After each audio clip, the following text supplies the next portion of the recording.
Ok? Tranquilo? Então tá. Depois eu vou mandar umas questõezinhas para vocês, para finalizar o estudo, tá? Sobre isso. Uma, assim, mais um daqueles questionários para vocês verem como os concursos públicos cobram isso, e prova da OAB, logicamente. Essa parte teórica é difícil a gente conseguir falar tudo para vocês aqui, né, pessoal? Por questão de tempo, porque a gente tem um cronograma bem extenso. Então eu quero colocar depois para vocês, sempre seguindo na mesma linha. Eu trabalho prática, trabalho a teoria e trabalho o viés de concurso. Então, para vocês terem pelo menos uma visão ampla de como vocês serão cobrados na vida real em relação a isso, tá? E a vida real cobra firme, porque é vida real, né? O mundo é o mundo, né? Não tem nada, a gente tem que partir mais dicas de leitura, né? Quem é dos igual eu, um Nietzscheano, quem parte da leitura de Nietzsche e principalmente sobre o tal a ideia do niilismo, né? Gente, o mundo não está aqui para ser bonzinho com ninguém, tá? Esperem o pior.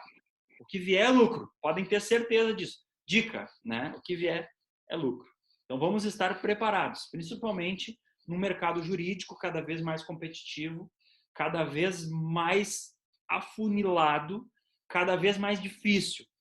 Tá? Então, dica de quem está nessa brincadeira aí deixa eu ver. Olha, se contar com o staff, faz 20 anos que eu estou nesse brinquedo aí jurídico, né? Então, olha, gente, digo para vocês, a gente tem que estar cada vez mais preparado, não só juridicamente, preparado com inteligência emocional, preparado com conhecimento de outras áreas, preparado com conhecimento de negócio, preparado com relação interpessoal. Olha, é um preparo, gente, é muito árduo, é muito difícil o mundo jurídico. Seja no concurso, seja na advocacia, seja no direito corporativo, lá de trabalhar no jurídico interno de empresa, seja de empreender no mundo jurídico, é muito difícil, gente. Tá? Então, se para quem está super, hiper, mega preparado já é muito difícil, para quem não estiver preparado, tá? É a dica aqui que eu dou para vocês, eu não diria lamento informar, não. Eu fico muito feliz em poder informar, em poder conduzi-los nesse caminho. Olha, leiam, gente, se interessem, vão atrás. A coisa não está nada fácil, tá? Então, prestem atenção, aproveitem, não partam do pressuposto de que a aula vai cumprir com os objetivos de vocês. A gente só está dando aqui caminhos rasos para vocês, tá? Então, todo mundo que está aqui tentando dar aula, todos os professores, todo o corpo docente, todo mundo que gosta da área educacional, tem plena consciência de que faz parte agora de mero condutor de caminhos para vocês. Tá? Então é isso que eu tento fazer sempre com vocês, sempre dar esse recado, sempre falar, para que vocês entendam e estejam preparados e não partam do pressuposto de que eu aqui, falando e dando esses recados para vocês, vou conseguir atingir um razoável para o que vocês precisam. Vocês precisam de bem mais. Tá? Então, estudem, faz parte também da formação de cada um. Bem? Minha programação, pessoal, é abordar já, irmos para a parte de recursos, tá? Com vocês. Então, como nós temos aqui hoje o encerramento da parte do primeiro grau de jurisdição, agora a gente vai passar para os recursos, e os recursos vão ter diversos aspectos também de forma e de conteúdo para vocês abordarem. E eu vou compartilhar com vocês, então, um material, tá, que é específico sobre recursos, que vai primeiro partir dos pressupostos e efeitos recursais, para depois entrarmos efetivamente entrarmos em recursos em espécie. Tá? Então, nós temos vários recursos no processo do trabalho. Eles são diferentes dos recursos cíveis, alguns em comum, mas a maioria diferentes. Eles são diferentes dos recursos na área penal, por óbvio. Né? E o que acontece? Primeiro de tudo, tá? Eu tenho que abordar pressupostos e efeitos para que recursos sejam admitidos. Eu não estou nem entrando ainda no mérito do recurso. Eu estou só querendo que, após essa sentença da Uber, nós vamos voltar no caso Uber, porque nós vamos ver o recurso que a Uber fez. Afinal de contas, a Uber perdeu o processo. Se ela perdeu o processo, ela com certeza fez recurso. O que precisa para o recurso da Uber ser admitido? E a partir da sua admissão, para que ele tenha uma análise de mérito sobre isso. Tá? Então, eu vou compartilhar aqui com vocês um material em Prezi, tá?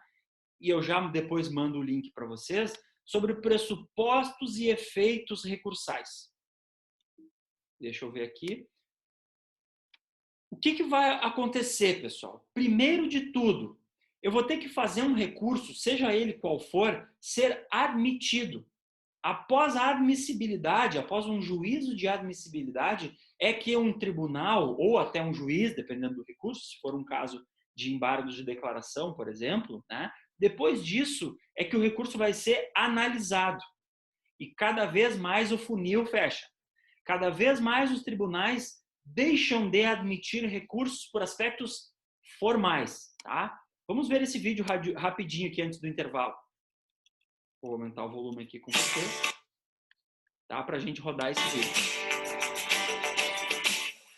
Auxiliar o vice-presidente judicial elaborando minutas em admissibilidade de recursos de revista é apenas uma das muitas funções da SAJAR, a Secretaria de Assessoramento Jurídico em Admissibilidade de Recursos. O setor concentra outras atribuições fundamentais ao andamento dos processos em segundo grau, como despachar sempre que haja recurso pendente para os tribunais superiores quando esgotada a competência das turmas, e ainda dedicar-se a atividades relativas à uniformização da jurisprudência, ou seja, a adequação das decisões do regional às decisões dos tribunais superiores.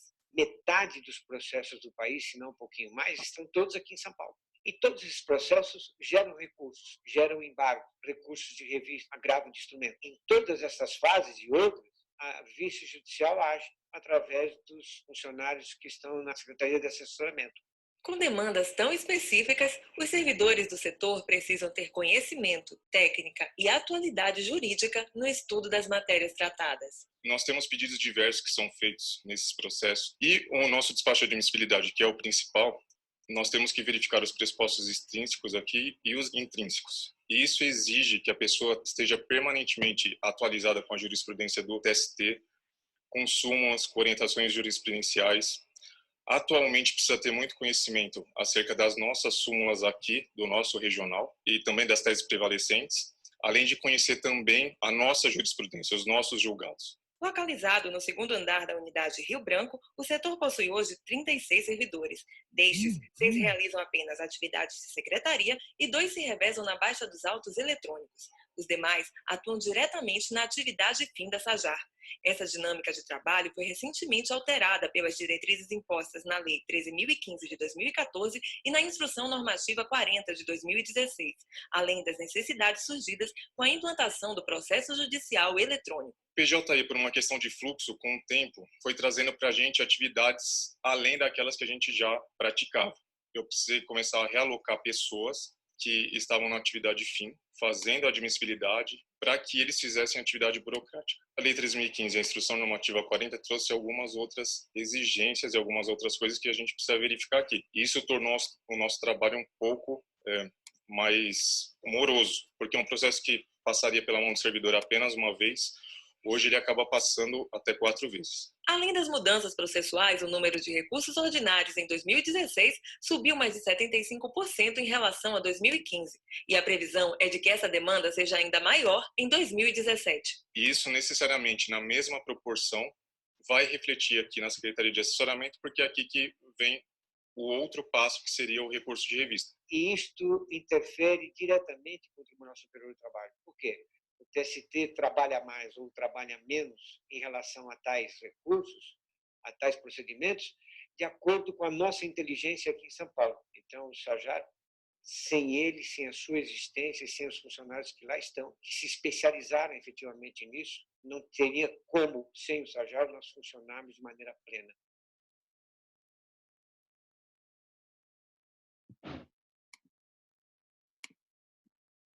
Então, assim, pessoal, ó, agora estamos no IPA, tá?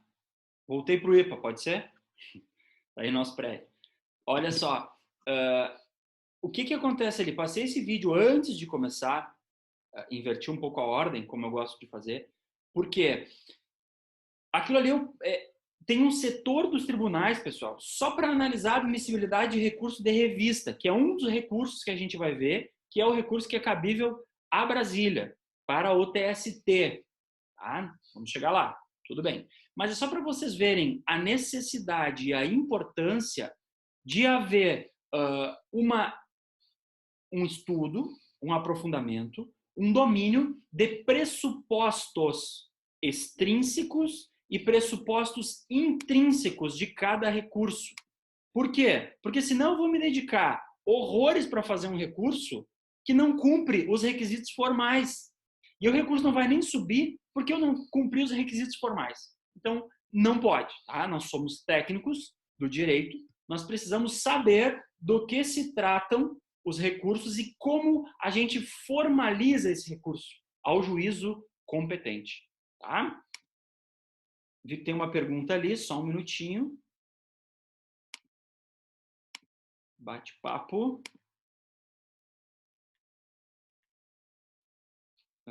Tá, não, adiante já. Tá bem? Então, assim, pessoal, primeiro, eu tenho que analisar os chamados pressupostos objetivos ou pressupostos extrínsecos. Olha só, anotem no caderno de vocês lá. Botem esse extrínseco aqui, ó. Esse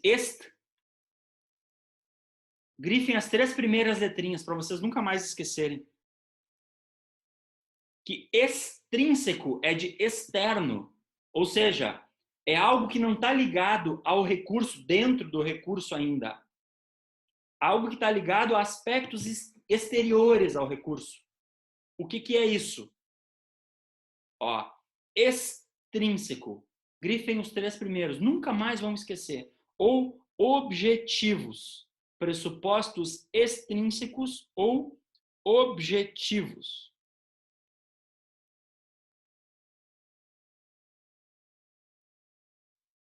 Tá? Anotaram lá? Primeiro deles, cabimento. Cabimento. O que é o cabimento? Gente, para que seja cabível um recurso, ele tem que ter uma previsão legal. Então, para que tenha um cabimento de embargos de declaração, que é um dos tipos de recurso que a gente vai estudar, esses embargos de declaração têm que ter previsão legal. Correto? Senão não é recurso. Outro, essa previsão legal, ela vai ter que dizer assim, olha, embargos de declaração são um recurso adequado quando há omissão, obscuridade ou contradição em determinada decisão. Então, eu vou ter o quê? Adequação. Segundo ponto de um cabimento. Terceiro, todo o recurso, gente, obedece o princípio da taxatividade. O que é taxatividade? Taxatividade é o preço, vem lá do princípio, lá das fontes do direito, que dizem, o direito processual do trabalho, que dizem assim, a fonte primordial do processo do trabalho é o quê? Lei. Todo recurso tem que estar previsto em lei. Princípio da taxatividade. E como um quarto subitem do cabimento, toda a decisão, para que ela comporte recurso, ela tem que ser uma decisão recorrível. Recorribilidade. Falamos do que lá nas primeiras aulas, quando nós falamos de princípios do processo do trabalho, que em regra, decisões interlocutórias ou as decisões no processo do trabalho são irrecorríveis. Então, eu não tenho agravo de instrumento no processo do trabalho contra uma decisão interlocutória. Decisão interlocutória no processo do trabalho é decisão irrecorrível. Olha só, saímos de lá dos princípios, lá das primeiras aulas, para chegarmos aqui nos pressupostos extrínsecos de recursos, né? Falando disso no cabimento. Tá? Então, primeiro ponto, pessoal, ali, pressupostos extrínsecos. 1, cabimento. Se quiserem anotar, né? Está no material aí, eu vou compartilhar, já mando aqui no grupo, no canal para vocês, o link desse Prezi também, tá? Fiquem tranquilos. Mas se quiserem anotar, primeiro item, né? Pressupostos extrínsecos. 1, cabimento. Cabimento. Tem que ser cabível o recurso. E o cabível vai dizer respeito a estes 4 subtítulos dentro do título cabimento. Tá? Ok? Pessoal, vamos fazer um intervalinho. 10h20 já, quase. Vamos fazer um intervalinho. 20 minutinhos. 10h40 a gente retoma. Tá? E eu já estou mandando para vocês aqui no canal também o link esse do Prezi, se vocês quiserem acompanhar, com vídeo indexado e tudo mais, tá?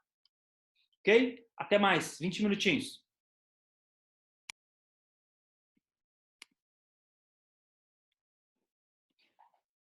Voltamos, gente. Todos aí? Cafezinho tomado? Tudo certo?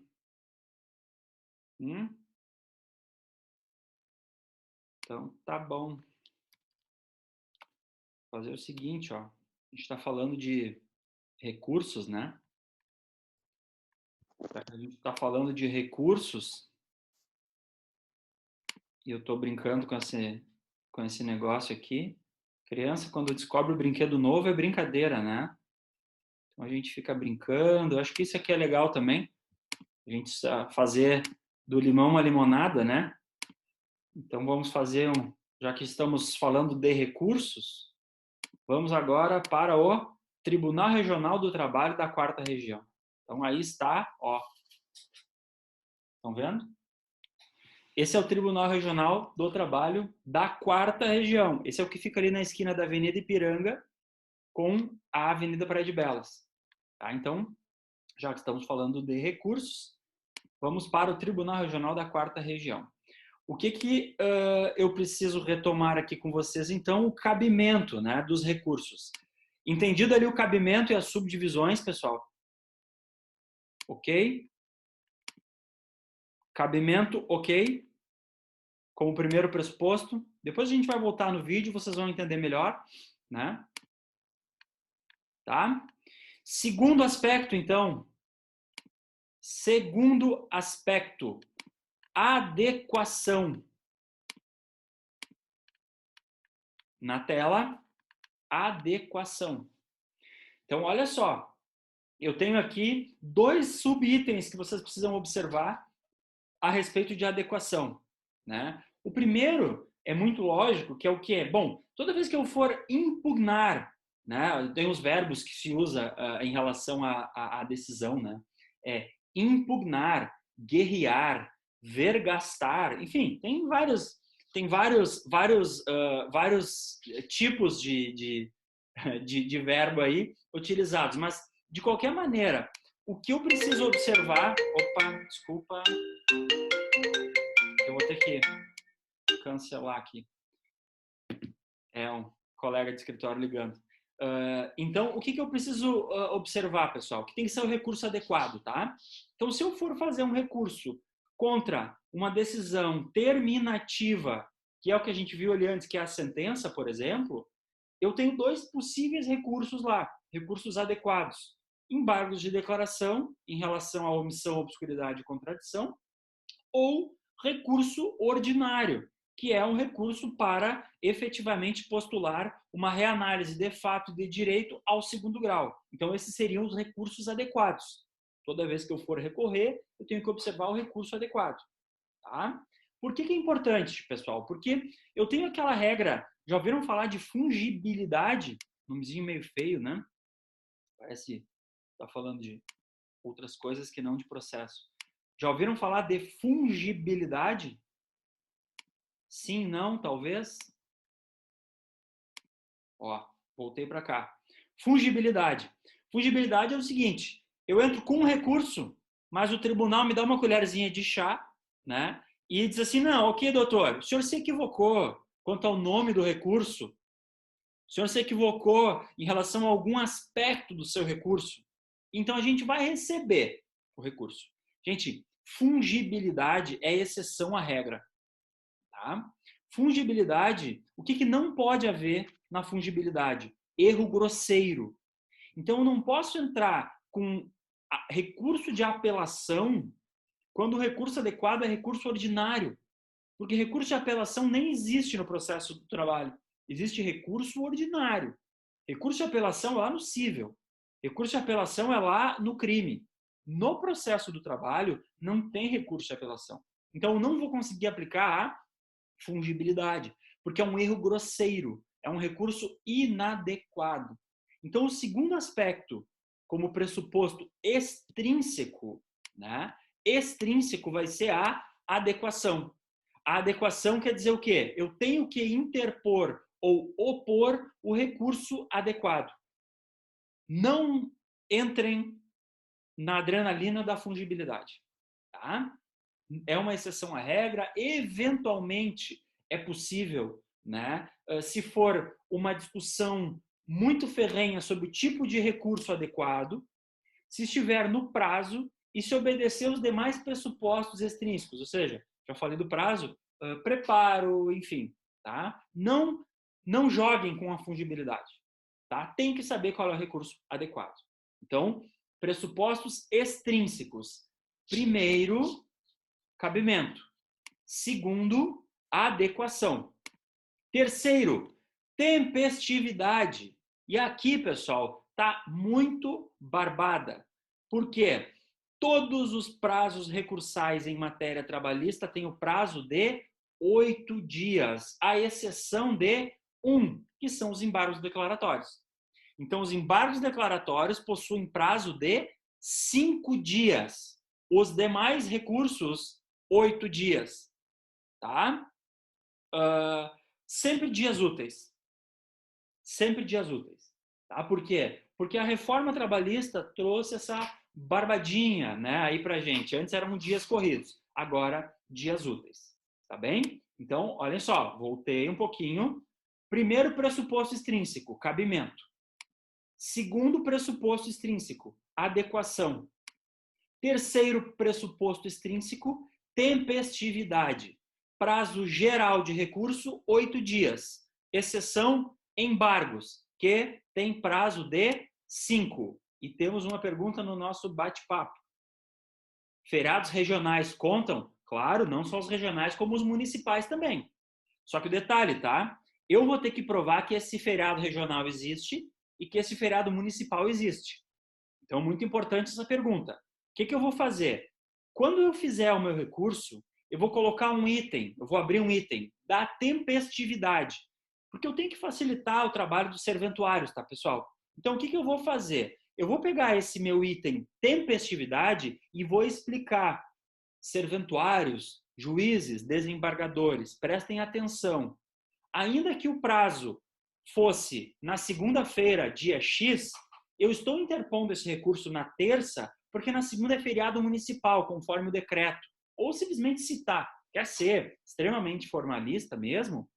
Juntem o decreto, tá? Mas podem juntar o recorte de tela, enfim, hoje em dia está uma barbada, né, pessoal, de comprovar isso. Mas sim, feriados regionais também contam. Não só no trabalhista, tá, gente? Gente, pensem assim, o que é o processo? O processo é segurança do cidadão. Não pode ter pegadinha no processo. É tudo para favorecer a parte. Ponto. Esse é o critério que a gente tem que aplicar em processo. Tá? Então, é claro que eu não vou admitir uma perda de prazo porque eu não vou considerar o feriado municipal. Não, também municipal e estadual, inclusive. Tá bem? Então, quanto a esse ponto, qualquer seara do direito, vocês podem seguir esse caminho. Aqui temos um detalhe importantíssimo e diferente, e muito diferente na parte trabalhista, tá, pessoal? Lá no cível, quem é os civilistas de plantão, vão estar acostumados com o preparo sendo feito exclusivamente com o pagamento de custas. Custas. Aqui no trabalhista eu tenho diferenças. Vou voltar aqui para a minha imagem, tá? Vou só desativar o som aqui do Dr. J7 Nel, que eu não sei quem é, para não dar ruído. O que vai acontecer? Pessoal, eu vou ter que analisar o seguinte. Toda vez que eu quiser fazer um recurso trabalhista, eu vou ter que analisar custas e depósito recursal, tá? É o João Carlos, professor. Oi, João. O J7 é o João Carlos. Eu estou brincando contigo ali, que é o doutor J7 Nel. Tranquilo, caiu minha tela verde aqui do fundo agora. Vou continuar sem tela verde aqui para vocês. Então, o que vai acontecer, tá, gente? Vocês vão ter que pensar o seguinte. Toda a vez que eu tiver uma necessidade de fazer um recurso, eu vou ter que observar custas mais depósito recursal. O que são as custas? Anotem lá, por favor. Isso é importante. Custas. 2% do valor. Custas igual 2% do valor.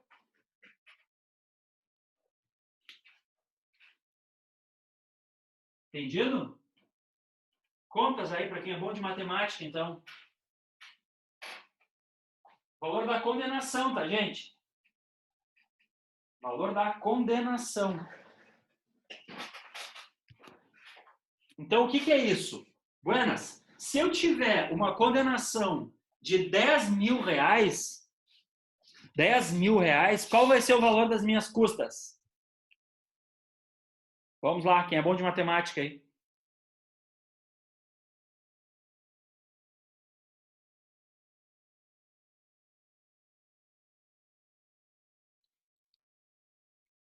Ó, vamos ver. De 10.200. Olha aí, hein? Que genial.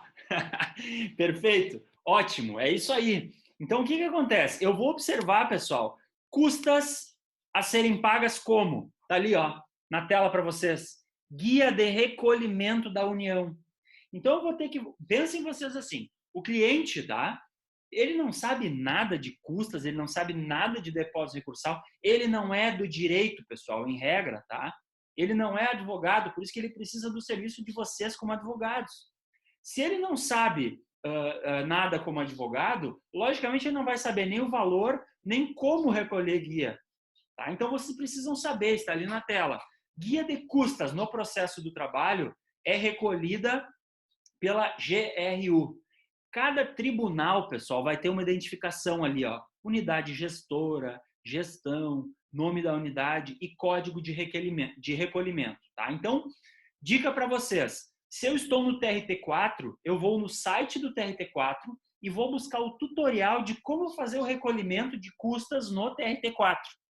Se eu estiver no TRT2, eu vou lá no site do TRT2 e busco o respectivo tutorial. Tá? Então, para vocês entenderem o que é importante, eu preciso saber como recolher custas. E eu preciso mandar para o meu cliente as custas devidamente emitidas. Tá? Outro ponto, depósito recursal. Olha só, falei para vocês que é diferente e aqui agora é diferente. Quando eu tenho uma condenação de 10 mil reais, tá? Eu vou ter que fazer um depósito recursal para fazer recurso ordinário no valor de 9.828,51. Por quê, pessoal? Porque eu trabalho com tetos, tá? Qual é a regra? A regra é que eu vou fazer o depósito recursal no valor da condenação. Mas, se o valor da condenação extrapolar o valor do teto, daí eu vou observar o teto. Tá? Anotem isso, por favor. Então, anotaram? Custas, 2%, perfeito? Custas, 2%.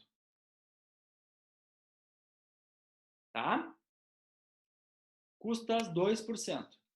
Teto, anotem assim. Anotem assim. O valor a ser depositado.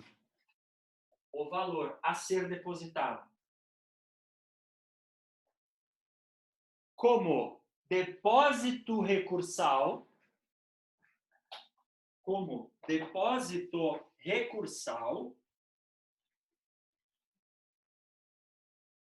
deverá observar o valor da condenação.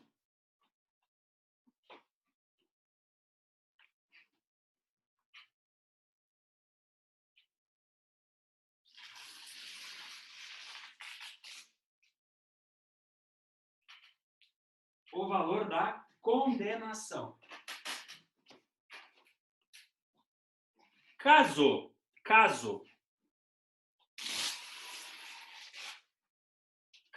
a condenação ultrapasse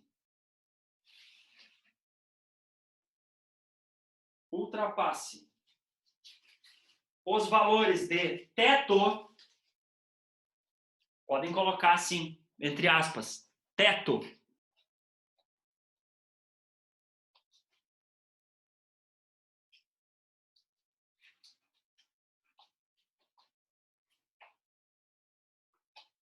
Caso a condenação ultrapasse os valores de teto, vírgula, ficará limitada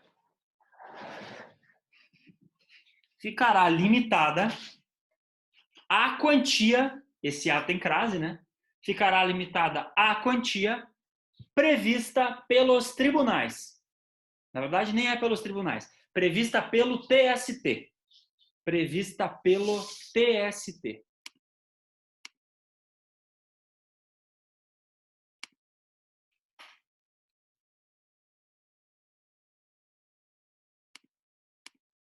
Tá? Entendido? Entenderam o teto, pessoal? Olhem na tela ali, por favor. Olhem o que é o teto. Vamos, por exemplo, assim, ó, vou abrir para vocês lá, para vocês entenderem como isso é meio, às vezes o pessoal bate cabeça com isso. Eu vou mostrar no caso Uber para vocês, vai ficar uma barbada para vocês entenderem.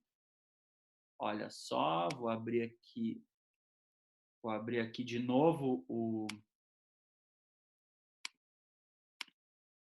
Ó, olhem na tela o caso Uber, tá? Abri na tela para vocês. Da sentença, teve antes do recurso ordinário embargo de declaração. Tá? Voltaremos lá. Omissão, obscuridade ou contradição. Mas voltaremos nisso depois, fiquem tranquilos. Quero mostrar para vocês é que quando houve o recurso, deixa eu abrir aqui, deixa eu achar o recurso da Uber. Aqui, petição, recurso ordinário. Deixa eu achar a petição aqui da Uber, que eu quero achar. Olha aqui, ó. Ó, achei. Olhem lá. Olhem o valor do depósito recursal que foi depositado. Ainda em GFIP, tá, pessoal? Isso aqui é guia antiga, mas tudo bem. Olhem aqui. Olhem o valor. Vou grifar ali para vocês verem. Valor de depósito recursal. A GFIP fazia depósito recursal. Agora mudou a guia, mas é a mesma coisa. Ó, 2.000, tá? Então nós temos um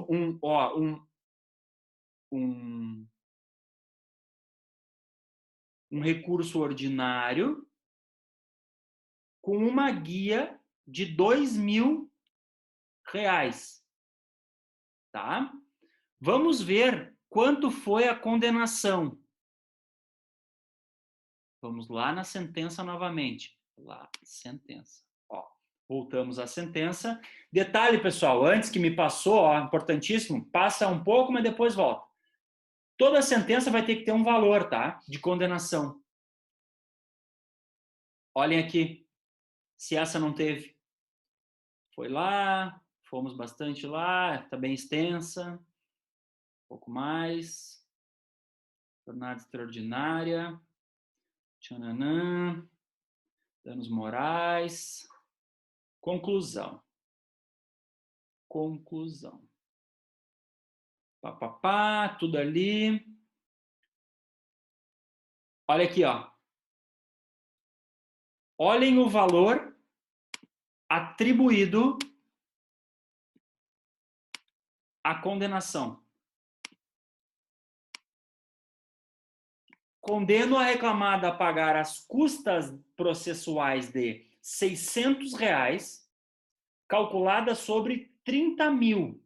Ou seja, essa condenação aqui, o juiz julgou que vale 30 mil reais para fins de agora de condenação. Depois tem cálculo de liquidação de sentença. Chegaremos lá também. O que eu achei estranho? Olha só, aqui está o recurso ordinário, ó, da Uber. Aquela guia lá eu achei estranha. 30 mil reais, calculem aí, pessoal. Quanto é que... Bom, já está calculado, né? Dá 600 reais de custas e qual é o valor a título de depósito recursal?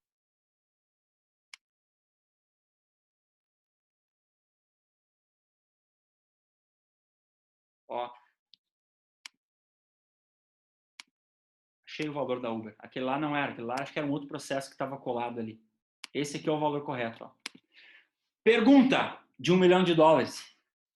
Por que a Uber depositou 8.960 se a condenação foi de 30 mil?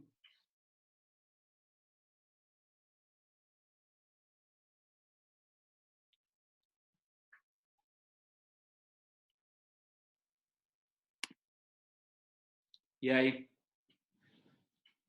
Pergunta que não quer calar. Quem explica?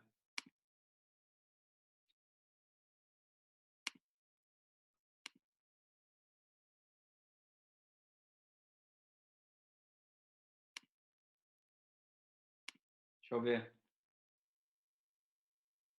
Por ela não ser a parte hipossuficiente. Não, tudo bem.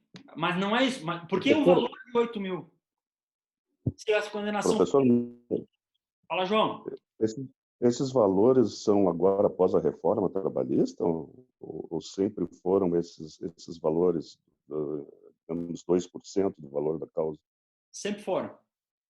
Ah, sempre foram, não tem nada a ver com a reforma. A reforma não modificou esse recolhimento. Não, sempre foram. Mas por que o valor? Eu estava falando para vocês ali, vou voltar para lá para a tela. Voltamos. Olha lá. Ó. Depósito recursal. Falei para vocês. Preparo é o quê? Custas e depósito recursal. Correto? Custas. 2% através de uma GRU. Então, vamos lá. Vou voltar no processo para vocês entenderem. Voltei cá no processo. Ó. GRU. Está aqui a GRU. Olhem o valor que a Uber depositou a título de custas 600 pilas. Por quê? Porque foi o que o juiz determinou, né? Condenação de 30 mil, 2% representa 600 reais. Beleza? Vamos para agora depósito recursal. Olha lá. Para que eu estou depositando? Para recurso ordinário. Ali está. Qual o valor que eu estou depositando? Opa. Qual o valor que eu estou depositando? Olhem ali. Estou depositando 8.960. Por quê?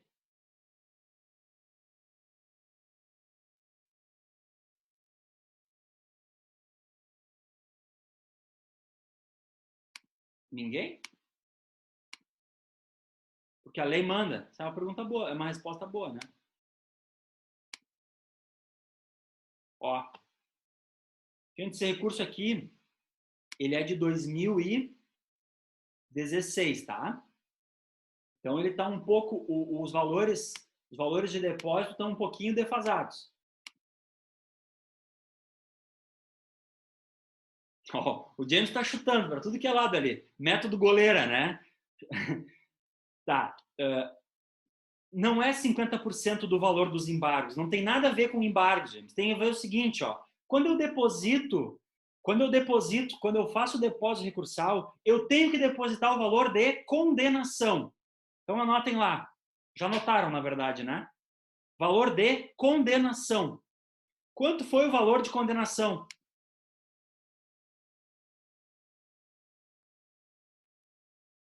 Quanto foi o valor de condenação? 30 mil, não foi, professor? Oi? Não foi 30 mil o valor da condenação? Show, 30 mil. Então, por que eu depositei 8.960? Se o valor da condenação foi 30?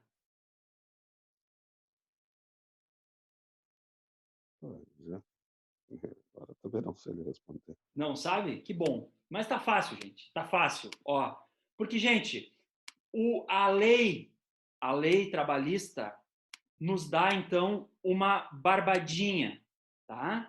Ela diz assim, ó, é o seguinte, se a condenação ultrapassar o valor do teto, deposita-se o teto. Olha o que temos hoje aqui, gente, ó, na tela para vocês ali, prestem atenção. Hoje, o teto, tá, é 9.828,51. Quer dizer o quê? Se hoje a gente fosse a Uber condenada em 30 mil reais, para fazer o depósito recursal, para fazer o recurso ordinário, nós emitiríamos guia no valor de 9.828,51 e não de 30 mil. Por quê? Porque 30 mil é mais do que 9.828, fica claro, né? Tranquilos? Entenderam o teto? Entenderam o porquê não é 30? Vou fazer o outro lado, tá? Vou fazer o outro lado. Vamos que essa sentença da Uber, interrompi, vamos que essa sentença da Uber aqui não fosse de 30 mil reais. Não fosse 30 mil. Fossem 3 mil reais. Não 30, 3 mil reais. Qual era o valor de depósito recursal e de custas a serem depositados? Pergunta. Quem? Quem entendeu, responde. Se não entendeu, olha lá, ó. James entendeu. Explica aí por quê, James. Abre o microfone e a tela, ou só o microfone pode ser. Explica para o pessoal, por favor, por que é 3 mil? Eu entendi que existe um teto, então a partir daquilo ali tu tem um limite. E aí, então, se for um valor menor, eu acredito que tem que ser o valor óbvio da sentença. Bingo. Aí está. Perfeito. Todo mundo conseguiu acompanhar o James ali, pessoal? Todo mundo conseguiu acompanhar o porquê dos 3 mil e o porquê lá do teto? Detalhe, tá? Isso vai voltar depois no recurso de revista, vai voltar inclusive no agravo de instrumento, e a gente vai retomar esse assunto, tá? Porque eu tenho tetos diferentes. Eu tenho tetos diferentes, ó, para recurso ordinário, para recurso de revista, embargos, recurso extraordinário e para recurso em ação rescisória, tá? Eu tenho diferentes tetos, mas isso a gente vai retomar depois ao longo do tempo. O mais importante é o seguinte, ó, estamos no quarto, olha só, nem comecei a fazer o meu recurso ainda. Estou só analisando pressupostos objetivos, pressupostos extrínsecos. Preparo custas e depósito recursal. Ó, vou emitir online, tá? O depósito judicial pode ser Caixa, pode ser Banco do Brasil.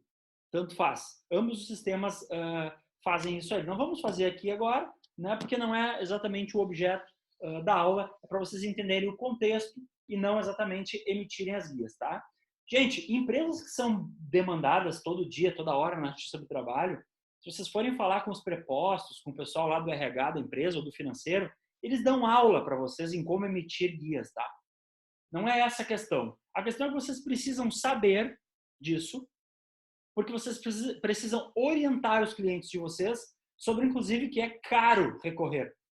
É caro, tá? Então, sendo caro, vocês têm que estabelecer com eles, olha, o risco, a possibilidade de êxito e tudo mais, para ver se vale a pena efetivamente recorrer. Tá? Entendido o preparo, pessoal? Posso passar para o quinto item? Ok? Qualquer coisa, prendam um grito. Vamos ver aqui. Ok, fomos. Quinto item. Queria te fazer uma pergunta, professor. Oi, fala, João. Eu não fiquei bem esclarecido. Para mim, esse valor, os 3.000, que é a causa, né? Condenação. Tá. Aí ele tem uma outra tabela, é isso? Não, a tabela é a mesma. Eu vou aplicar a tabela se for 30, se passar de 9.800 e pouco hoje, é onde eu vou aplicar o teto. Para baixo disso, eu vou ter que depositar o valor da condenação. Entende? Tá. Porque qual é a lógica? É uma lógica meio de garantia do juízo, entendeu, João? É assim, sim. Então eu teria que depositar os 3.000. Isso aí. Mais as isso? custas, né? Tá. Mais as Sim, custas. mais as custas. Tá, Isso aí. Tá. Então, ou seja, Entendi. para eu recorrer hoje de uma sentença de R$3.000, eu vou depositar R$3.060. Porque eu tenho 2% de custas. Mais os 2%. Exatamente. E mais o depósito recursal. Tá. São 2 critérios para preparo. Tá? Até aquele valor, até 9.000 e pouco, eu deposito todo, mais os 2%. Perfeito. Que é a tabela máxima. É isso? É isso aí. Então tá. Compreendido? Entendido. Obrigado. Quadrinho para vocês na tela. De tema de casa também, tá? Mais importante disso aqui tudo. Gente, reclamante nunca vai fazer depósito recursal, tá? Nunca. Então, o autor da ação, o reclamante, o empregado, ele não vai fazer depósito recursal. Mesmo que ele perca a ação, mesmo que a ação seja totalmente improcedente. O que ele pode ter que fazer? Ele pode ter que pagar custas se ele não tiver gratuidade de justiça. Entendendo? Estão entendendo? Mas depósito recursal, o reclamante não vai fazer. Ele só eventualmente, e é a exceção dos casos, vai ter que fazer o pagamento de custas, quando ele não for beneficiário da justiça gratuita. De outro lado, a reclamada, exceção da exceção, é ela não ter que fazer depósito recursal. Tá? Com a reforma, nós temos inclusive a possibilidade para pequenas empresas, microempresas e empregadores domésticos de fazer depósito recursal pela metade. Tá? Por quê? Porque pesa mais, né? Para poder recorrer e tal. Então, dá uma olhadinha lá depois no texto. Eu passo ali para vocês também depois as dicas ali sobre isso, tá? Sobre essa questão dos recursos e dos respectivos preparos. Tá bem? Eu passo para vocês um quadrinho depois, além desse. Também passo no canal ali sobre essa situação aí, principalmente desses benefícios que a reforma trouxe, né? Sobre essa situação aí. Tá bem? Daí depois a gente retoma isso. Ó, então, quadro para vocês. Quinto item, pessoal, para nos direcionarmos ao fim da aula de hoje. Representação.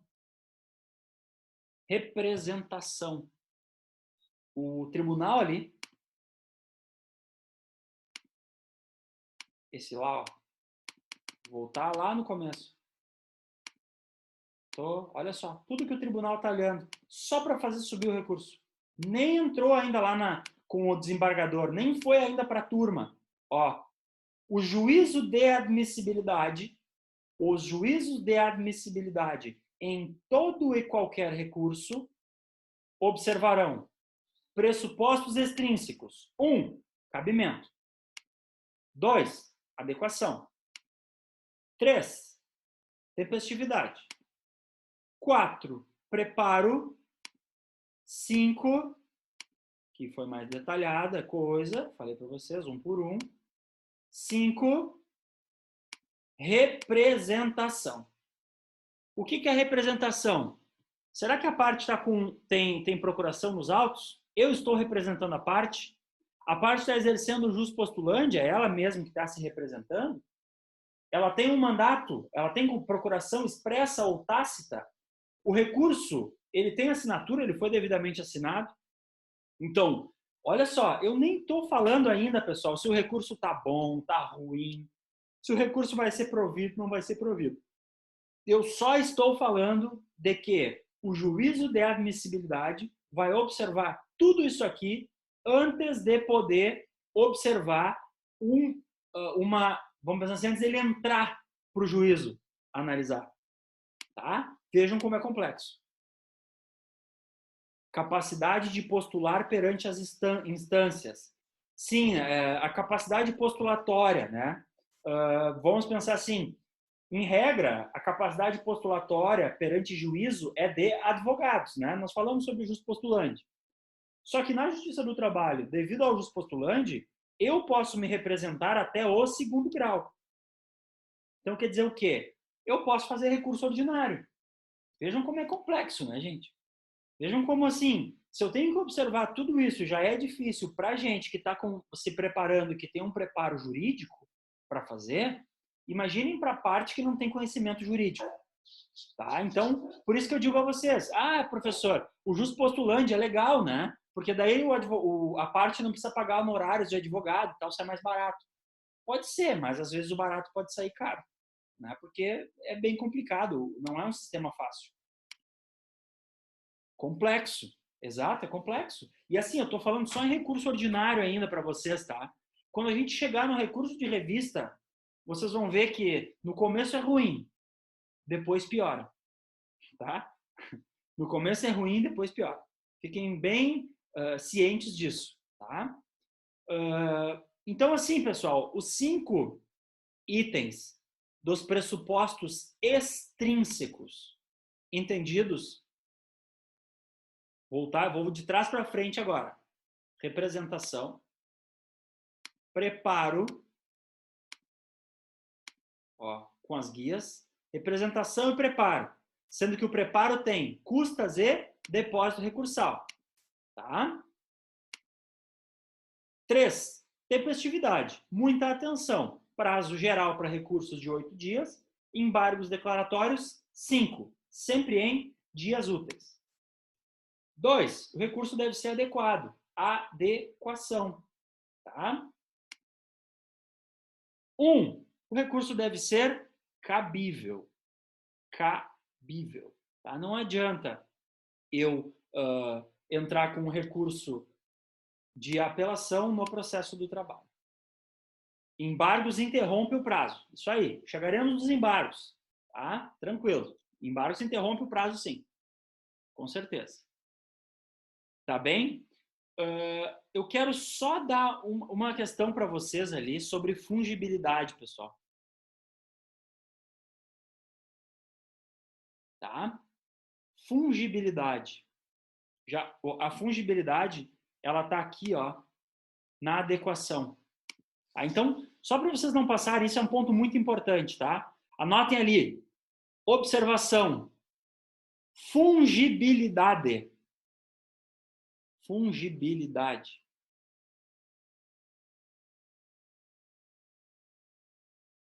Fungibilidade. Desrespeito. Desrespeito. Craseado. Dúvida. Dúvida sobre o recurso cabível.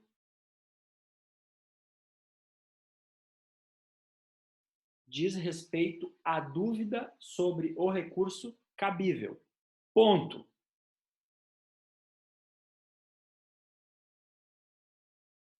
Não pode haver erro grosseiro. Não pode haver erro grosseiro.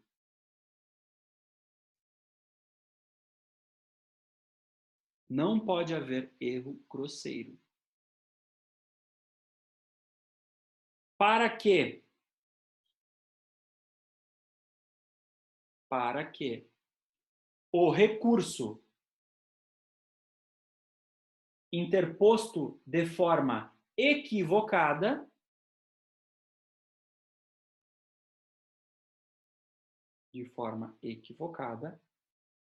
seja admitido. Seja admitido.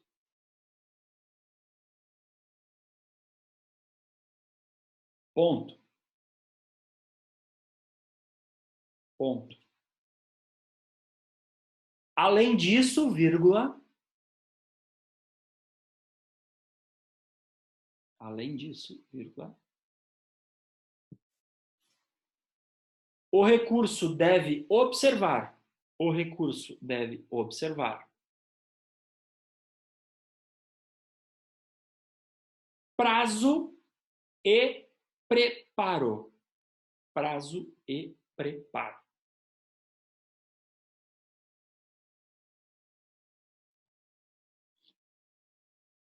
Prazo e preparo. Ok? Compreendida a questão da fungibilidade, pessoal? Que essa é muito importante, tá? Essa é muito importante, por isso que eu fiz questão de digitar para vocês. Conseguiram entender isso como pressupostos gerais? Tá? Eu vou fazer assim, a gente avançou bastante hoje, vocês devem estar cansados, né? Porque foi bastante parte teórica também. Então nós vamos fazer o seguinte, o tema de casa para vocês é fazer uma análise dos pressupostos, botem ali, tema de casa, bem professor assim de ensino fundamental.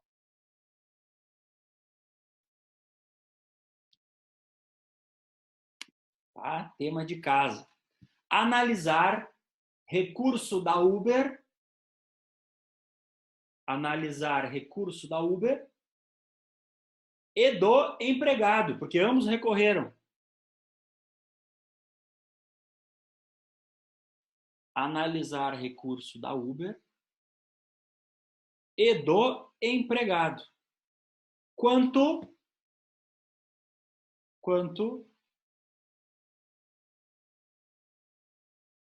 aos pressupostos extrínsecos estudados na tela.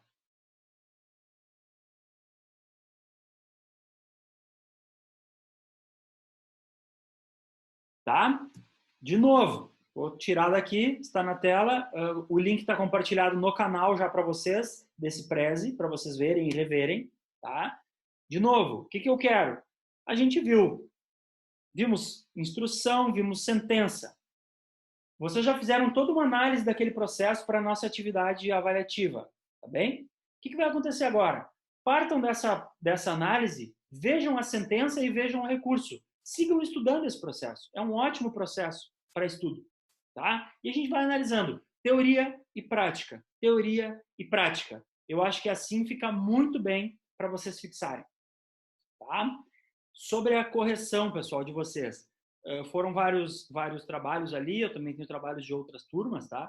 Tentarei até a semana que vem respondê-los ali com um parecer sobre a nota, tá? Mandem a atividade por e-mail, rafael@rpjur.com, tá? Mandem por e-mail, que ainda não mandou. E aí, analisem. Esse tema de casa não precisa mandar por e-mail, tá? É só tema de casa, para a gente retomar na aula que vem. Tá? Fiquem tranquilos, não precisa me mandar nenhum documento. Só um teminha, para vocês terem essa base ali para a gente seguir na próxima aula. Tá? Ok, pessoal?